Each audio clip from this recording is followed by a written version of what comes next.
Ilia Topuria advises Alexander Volkanovski to not be the backup fighter for UFC 308. Ilia thinks Volk needs some rest. And are you ready to step in on short notice if one pulls up? I reckon I'll be there, you know what I mean? Like I'm usually hanging around, I'm just pestering my managers and you know, the matchmakers, and I'm just always hanging around. You can't get rid of me. I'll be there. Ilia said, listen, I don't know if that's a good idea. He wants to get knocked out every year. Twice. Maybe someone has to give him good advice. He needs some rest. I'm telling you, he needs some rest. His head at least.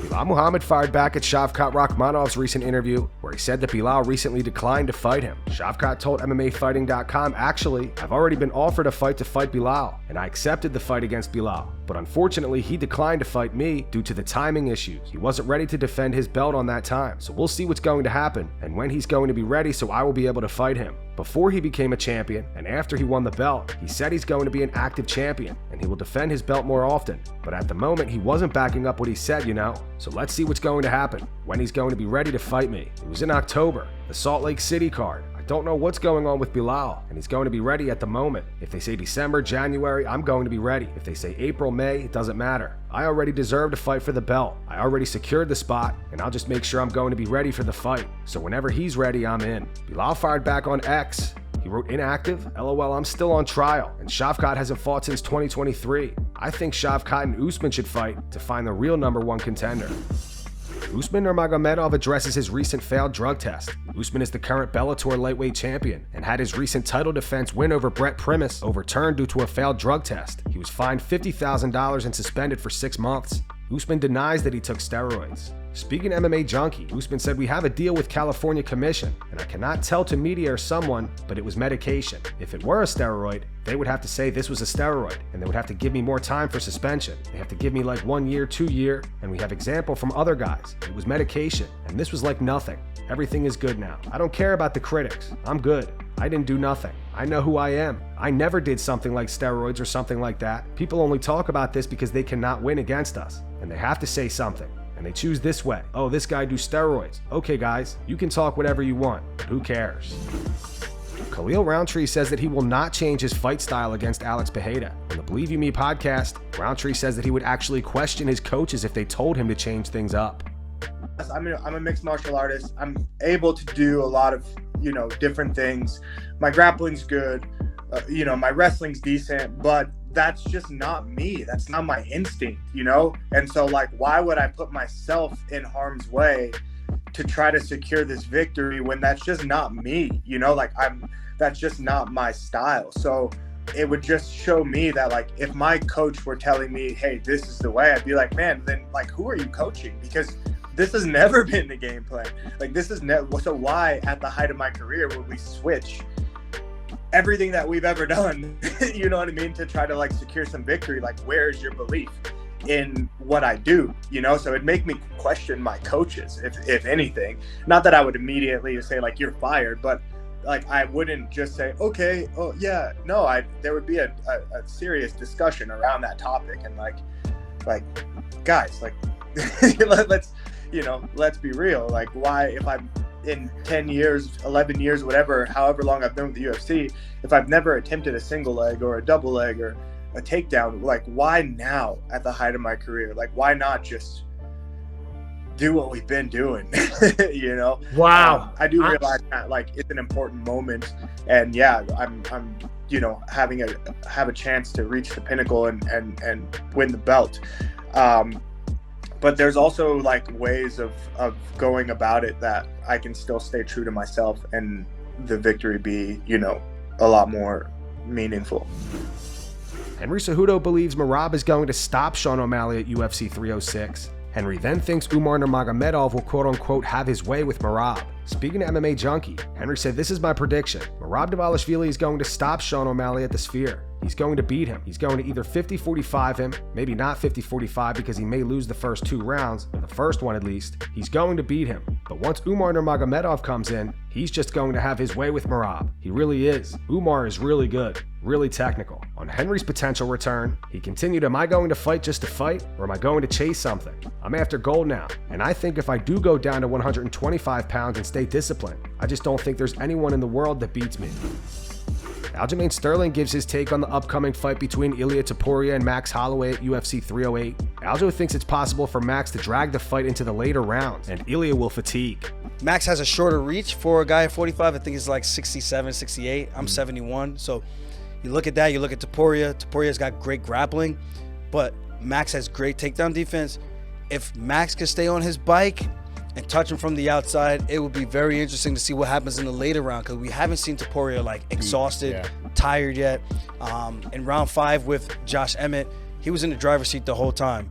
But what happens if you could set a little fatigue in him having some failed takedown attempts, or even if he gets the takedowns and Max can get back up, it makes the fight very interesting where he starts to use up a lot more energy than expected. Yeah, that volume of Max, that pressure, constant pressure. Yeah, because he's always in your face, those spinning back kicks.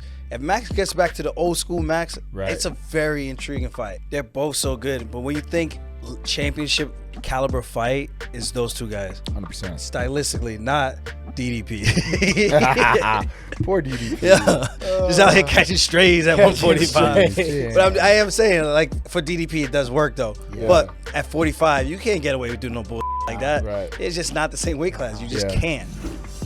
Diego Lopes plans to defeat Brian Ortega quick at UFC 306 and then corner Alexo Grasso. Speaking to MMAfighting.com, Diego said, "We have talked about this a lot, how we're going to handle this, because I've been in her corner ever since she moved to 125. We work together. We help each other. I teach her and learn from her. But we have no idea what we're going to do. I'll fight my fight, and then comes Alexa. We know how we come out of a fight, especially knowing how tough Ortega is. It could be a war, and we both might come out bad. But I'm focused. It's extra motivation to come out fine in this fight, to win quickly and rush to the locker room, change clothes and be in Alexa's corner. I'd rather fight early. I even told the guys I would have no problem being the first fight of the night, or 2 or 3 fights before Grasso, so I can be there with her. But where we are on the card speaks of the great work we're doing, and we'll also have our teammate Irene Aldana on the card. It's great for our team, having 3 fighters in one of the most spectacular and well-produced cards in the UFC. We know we can do incredible things when we're all 4 there. We've done incredible things, and I'm extra motivated to win quickly and run to the locker room and be in her corner as well. It's incredible for us. Not too long ago, people were leaving Mexico for other places to evolve, but we've done an excellent work here. Alexa won 4 awards last year training and evolving in Mexico, and now I have the honor of being nominated Breakthrough Fighter and also Best Submission.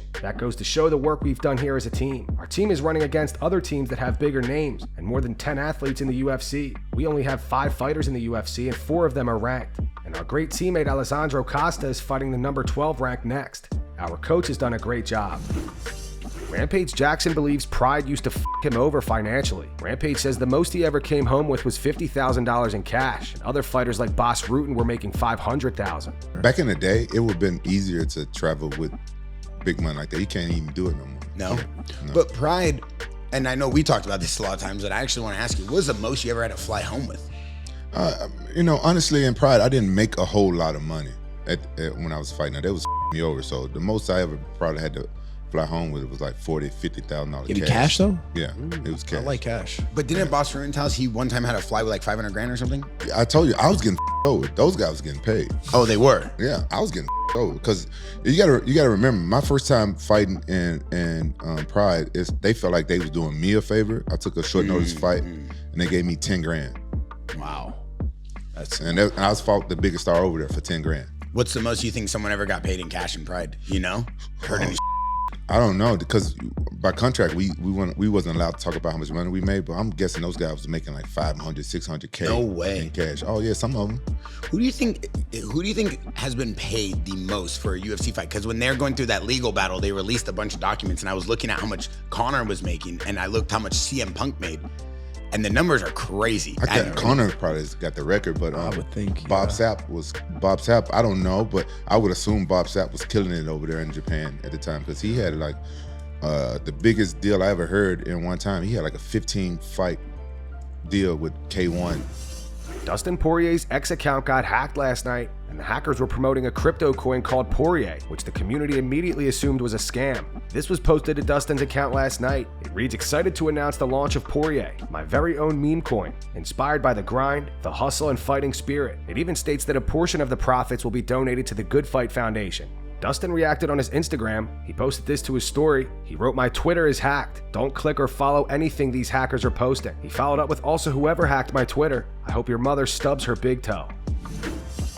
Merab Dvalishvili posted footage of him appearing to be out drinking beer and taking shots, just 2 weeks out from the O'Malley fight. We're unsure if Merab is trolling Dana White again here, or actually drinking alcohol. I think he's just f***ing with me now, to be honest with you.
And that's going to wrap it up for the news. Thanks for watching. For daily MMA news and content, subscribe to Full Mount MMA and click the bell icon to be notified when we post videos. Here are the 3 top comments from last video. The first one says, Jones acting like he's going to run through Tom as if Tom was a pregnant woman.